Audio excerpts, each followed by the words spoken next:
രാജീവ് കൂടി ചേരുകയാണ്. തിരുവനന്തപുരത്തിനും രാജീവ്, ശാലിനി സൂചിപ്പിച്ചതുപോലെ തന്നെ PV അൻവർ ഏത് തരത്തിലാണ് മുഖ്യമന്ത്രിയോട് കാര്യങ്ങൾ പറയുക?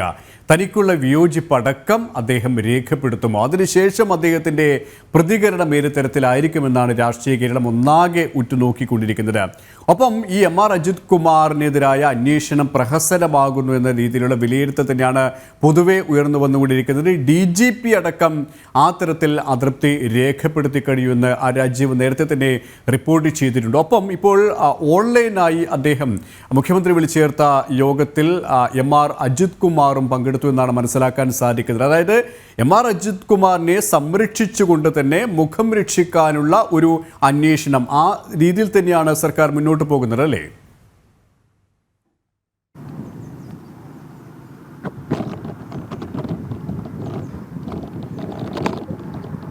തീർച്ചയായും സുരേഷ്, MR അജിത് കുമാറിനെ സംരക്ഷിച്ചുകൊണ്ട് തന്നെ സർക്കാർ മുന്നോട്ട് പോകുന്നു എന്ന കാര്യത്തിൽ സംശയമില്ല. സർക്കാർ എന്നതിനും അപ്പുറത്തേക്ക് മുഖ്യമന്ത്രിയുടെ ഒരു വലിയ സംരക്ഷണം അദ്ദേഹത്തിന് ലഭിക്കുന്നു. കഴിഞ്ഞ ദിവസം ഉച്ചവരെ ഉണ്ടായിരുന്ന ഒരു സാഹചര്യമല്ല ഇപ്പോഴുള്ളത്. ഉച്ചയ്ക്ക് ശേഷമാണ് മുഖ്യമന്ത്രി നിലപാടുകൾ എല്ലാം മാറ്റിയത്. MR അജിത് കുമാറിനെ പൂർണ്ണമായും സംരക്ഷിക്കുന്നു എന്ന് മാത്രമല്ല, അദ്ദേഹത്തിനെതിരെയുള്ള അന്വേഷണം പോലും പ്രഹസനമായി മാറുന്ന ഒരു സാഹചര്യമാണ് നിലനിൽക്കുന്നത്. ക്രമസമാധാന ചുമതലയുള്ള ADGP എന്നതിനും അപ്പുറത്തേക്ക് മുഖ്യമന്ത്രിയുടെ വിശ്വസ്തനായിരുന്നു കഴിഞ്ഞ കുറെ നാളുകളായി MR അജിത് കുമാർ. മാത്രമല്ല, സംസ്ഥാന പോലീസ് മേധാവിയെ പോലും നോക്കൂത്തിയാക്കി അദ്ദേഹം പോലീസിൽ തീരുമാനങ്ങൾ എടുക്കുന്നു എന്നത് വ്യക്തമാണ്. പല ഉന്നത ഉദ്യോഗസ്ഥരും ഇക്കാര്യങ്ങൾ തുറന്നു പറഞ്ഞിട്ടുമുണ്ട്. ഏതായാലും ആ രീതിയിൽ വളരെ ശക്തനായിരുന്ന MR അജിത് കുമാറിനെ അത്ര വേഗം കൈവിടാൻ മുഖ്യമന്ത്രി തയ്യാറാകുന്നില്ല എന്ന വസ്തുത കൂടി നിലനിൽക്കുന്നുണ്ട്. അതുതന്നെയാണ് PV അൻവറും മുഖ്യമന്ത്രിയും തമ്മിലുള്ള ഇന്നത്തെ കൂടിക്കാഴ്ചയിൽ ഏറ്റവും പ്രസക്തമാവുന്നത്. കാരണം PV അൻവർ കഴിഞ്ഞ ദിവസം വിചാരിച്ചിരുന്നത് ഇങ്ങനെയല്ല. രാവിലെ മുഖ്യമന്ത്രി നൽകിയ ചില സൂചനകൾ, ആ സൂചനകൾ പരിശോധിച്ചപ്പോൾ PV അൻവർ കരുതിയത് MR അജിത് കുമാറിനെതിരെ നടപടി ഉണ്ടാകും, അത് സസ്പെൻഷൻ ഉൾപ്പെടെയുള്ള നടപടികളൊന്നും PV അൻവർ കരുതി കാണില്ല. എന്നാൽ ക്രമസമാധാന ചുമതലയുള്ള ADGP സ്ഥാനത്ത് നിന്ന് അദ്ദേഹത്തെ മാറ്റി നിർത്തുമെന്നായിരുന്നു PV അൻവർ കരുതിയത്. മാത്രമല്ല, സംസ്ഥാന പോലീസ് മേധാവിയുടെ നേതൃത്വത്തിൽ ഒരു അന്വേഷണം ഉണ്ടാകുമെന്ന് പറഞ്ഞപ്പോൾ അതും ഈ രീതിയിലാകുമെന്ന് ഒരിക്കലും PV അൻവർ കരുതി കാണില്ല. അതുകൊണ്ട് തന്നെയാണ് കഴിഞ്ഞ ദിവസം ഉണ്ടായിരുന്ന ഒരു ആത്മവിശ്വാസം ഇന്ന് PV അൻവറിന് ഇല്ല എന്ന് നമ്മൾ ശ്രദ്ധിച്ചാൽ മനസ്സിലാകും. ഇന്ന് മാധ്യമങ്ങൾ പലതവണ അദ്ദേഹത്തോട് പ്രതികരണം തേടിയപ്പോൾ ഇന്ന് പ്രതികരിക്കാനില്ല, എന്തായാലും മുഖ്യമന്ത്രി കണ്ടു കഴിഞ്ഞതിന് ശേഷം ഇക്കാര്യം തീരുമാനിക്കാമെന്നാണ് PV അൻവർ പറഞ്ഞിരിക്കുന്നത്. അതിൽ നിന്ന് തന്നെ വലിയൊരു ആത്മവിശ്വാസത്തിലൂടെ അല്ല PV അൻവർ ഇപ്പോൾ കടന്നുപോയിക്കൊണ്ടിരിക്കുന്നത്. അതിന് ഏറ്റവും പ്രധാനപ്പെട്ട കാരണം മുഖ്യമന്ത്രി ഇപ്പോഴും MR അജിത് കുമാറിനും അതുപോലെ തന്നെ പൊളിറ്റിക്കൽ സെക്രട്ടറിക്കും ഒരുക്കുന്ന സംരക്ഷണം തന്നെയാണ്. യാതൊരു തരത്തിലുള്ള നടപടികളിലേക്കും പോകുന്നില്ല എന്നതാണ് ഏറ്റവും പ്രധാനപ്പെട്ട ഒരു കാര്യം. ഇതിനൊപ്പം തന്നെ നേരത്തെ PV അൻവർ ചൂണ്ടിക്കാണിച്ചിരുന്നത് സുജിത് ദാസുമായി ബന്ധപ്പെട്ട വിഷയങ്ങളാണ്.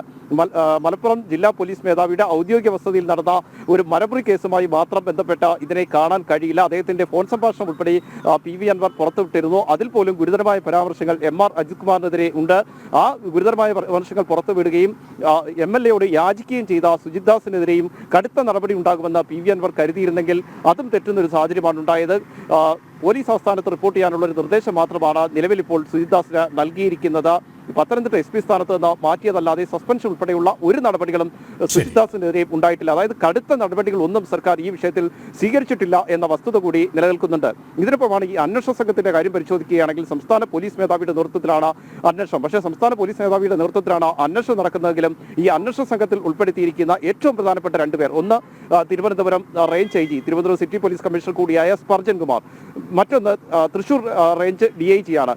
ഈ രണ്ട് പ്രധാനപ്പെട്ട ഉദ്യോഗസ്ഥരും ക്രമസമാധാന ചുമതലയുള്ള ADGPക്ക് റിപ്പോർട്ട് നൽകുന്ന ഉദ്യോഗസ്ഥരാണ്. എല്ലാ ദിവസവും ക്രമസമാധാന ചുമതലയുള്ള ADGPക്കാണ് ഇരുവരും റിപ്പോർട്ട് ചെയ്യേണ്ടത്. ആ ഉദ്യോഗസ്ഥരാണ് ഇതുമായി ബന്ധപ്പെട്ട അന്വേഷണം പ്രധാനമായും നടത്തേണ്ടത്. അതുകൊണ്ട് തന്നെ ഈ അന്വേഷണം ഫലപ്രാപ്തിയിൽ എത്തില്ല എന്ന് സംസ്ഥാന പോലീസ് മേധാവി തന്നെ മുഖ്യമന്ത്രിയെ അറിയിച്ചിരുന്നു. ഇവരെങ്കിലും മാറ്റണം, കൂടുതൽ വേറെ ഉദ്യോഗസ്ഥരെ ഉൾപ്പെടുത്തണമെന്ന ആവശ്യമായിരുന്നു സംസ്ഥാന പോലീസ് മേധാവി മുന്നോട്ട് വെച്ചിരുന്നെങ്കിൽ അതും മുഖ്യമന്ത്രി അംഗീകരിച്ചില്ല. അതിൽ കടുത്ത അതൃപ്തിയിൽ തന്നെയാണ് സംസ്ഥാന പോലീസ് മേധാവി ഉള്ളത്. അതുകൊണ്ട് തന്നെ അന്വേഷണം പ്രഹസനമായി മാറാനുള്ള സാധ്യത നിലനിൽക്കുന്നു. രാജീവ് പറഞ്ഞതുപോലെ തന്നെ അന്വേഷണം പ്രഹസനമാകുമോ എന്നുള്ള സംശയം തന്നെയാണ് സ്വാഭാവികമായും ഉയരുന്നത്. അതുകൊണ്ട് തന്നെ PV അൻവർ മുഖ്യമന്ത്രിയെ കണ്ട് അദ്ദേഹത്തിന്റെ പ്രതികരണവും അത്രമേൽ ശ്രദ്ധേയമാവുകയാണ്.